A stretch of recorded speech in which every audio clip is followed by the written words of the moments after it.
اتعرف باسم حضرتك؟ محمد الشريف.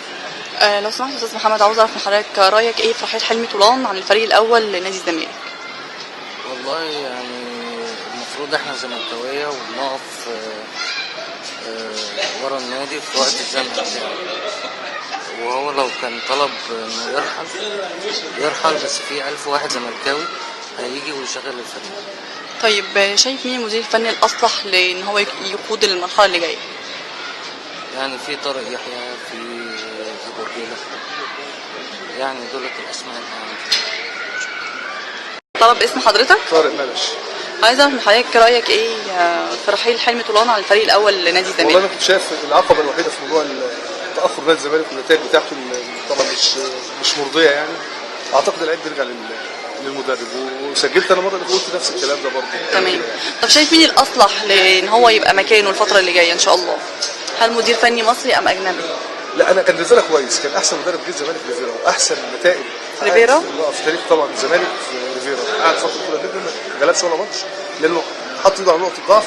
يعني لو قلنا مثلا شيكابالا وتيفر يعني، وقدر يعالج خط الضعف دي صح، لذلك عمل نتائج كويسه مع النادي.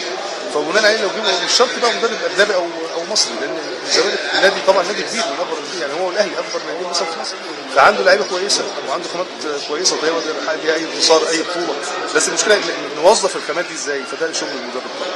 بنلوم على حلمي طولان الفتره اللي فاتت انه اخفق في تحقيق نتائج مع نادي الزمالك، مع ان معاه خامه كويس، معاه محمد ابراهيم، في طبعا الزمالك كلهم ستارز يعني لعيبه كبار على اعلى مستوى، فالمفروض يحقق بيهم بطولات يعني. بس وربنا يوفق الجميع ان شاء الله. اتعرف باسم حضرتك؟ ايه؟ اتعرف باسم حضرتك؟ موضوعات في النادي. عايز اعرف حضرتك رايك ايه في حلمي طولان يعني وقرار اقالته، وشايف رايك ايه؟ انا لسه ما اعرفش ان في قرار او ما قرارش، بس انا كعضو وراجل كروي وعضو قديم في النادي انا بقول ان في مجلس اداره وفي لجنه كوره وفي واحد مسؤول من اعضاء مجلس الاداره عن الكوره. القرار اللي هم ياخدوه، بس اللي انا شايفه ان الوقت دلوقتي ما يسمحش باي حاجه، خصوصا ان مجلس معين يعني الدكتور كمال درويش والظروف اللي بيمر بها نادي الزمالك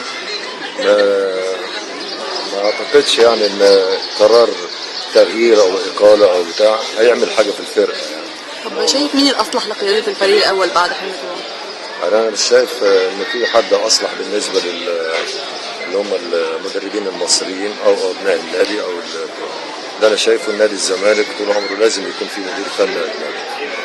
هل شايف هو حد اجنبي؟ لازم مدير فني. النادي الاهلي نادي الزمالك لازم يكون لهم مدير فني اجنبي. لكن الظروف اللي احنا عايشين فيها ده دلوقتي انا بقول ان اذا كان في حد فحلمي طولان، خصوصا ان الدكتور كمال درويش طول عمره حتى لما كان رئيس مجلس اداره كان بيحب دايما ان يكون في استقرار في فريق كره القدم، فمش عشان ماتش ولا عشان ماتشين يحصل اللي هيحصل ويغيروا كابتن.